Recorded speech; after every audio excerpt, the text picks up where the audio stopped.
broken. My mother given to marriage at the age of 13, and I was born when she was 14, and then dumped in the streets when I was about 6 or 7. Started living under a bridge as a small boy, and I became a drug addict at an early age of my life, and stabbed someone with a knife at the age of about 13. Joined the freedom fighters in Zimbabwe, and it was from there that I had to shout, "There's no God, there's no God." Communism was the only answer. The hatred for a white man began when I was so small, when I saw them beating my father. So this day when I was given this bomb to go and plant it, I had that passion to go and kill as many white people as I could. As we walked towards the bank, we saw this big, massive tent by the roadside. And it so happened that it was from South Africa. And anything from South Africa to us was a taboo because of the white people, the way they tortured black people.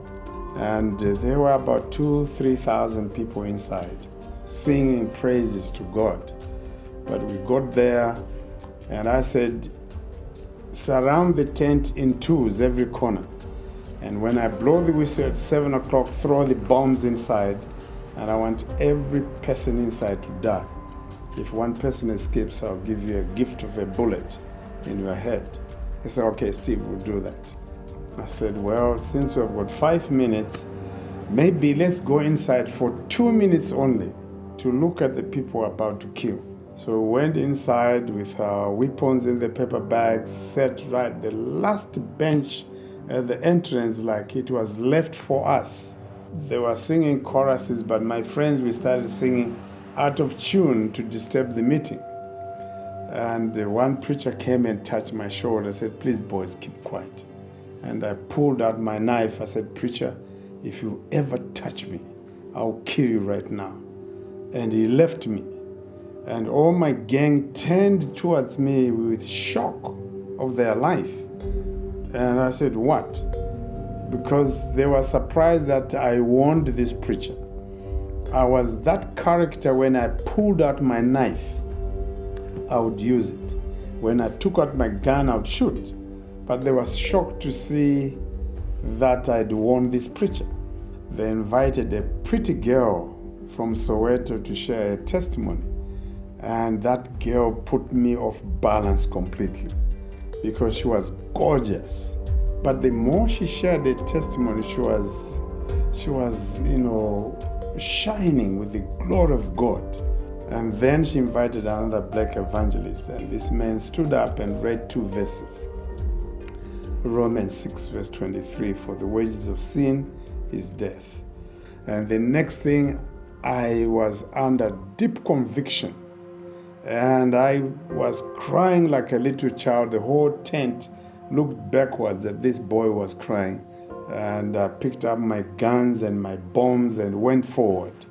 And that night was my turning point. As I was crying there, I said, Jesus, have mercy upon me. I want to surrender my life to you. And the peace I got that night was unbelievable. No language can ever explain the peace and the joy I experienced that night. And that was my first time as well to laugh. And following that, I went to the police to surrender myself. And after 8 hours, they say, if your Jesus has forgiven you, we forgive you too. And my new Bible, which I was given by a police officer, I didn't know how to read it, but I treasured so much. God, with a sense of humor, used a white man to adopt me. In spite of the laws at that time that no black people could live in the white area, you'd be arrested. So this man kept me for 15 years in spite of the laws, and helped me to transform me to be what I am today. So he was the one who gave me the surname Lungu. Many people ask me, which Bible college did you go? I said, well, I went to Golgotha. That's where I said, where is Golgotha College? I said, at the cross where Jesus was crucified. That's where I've learned everything about God. So to me, I can say My BA degree is born again.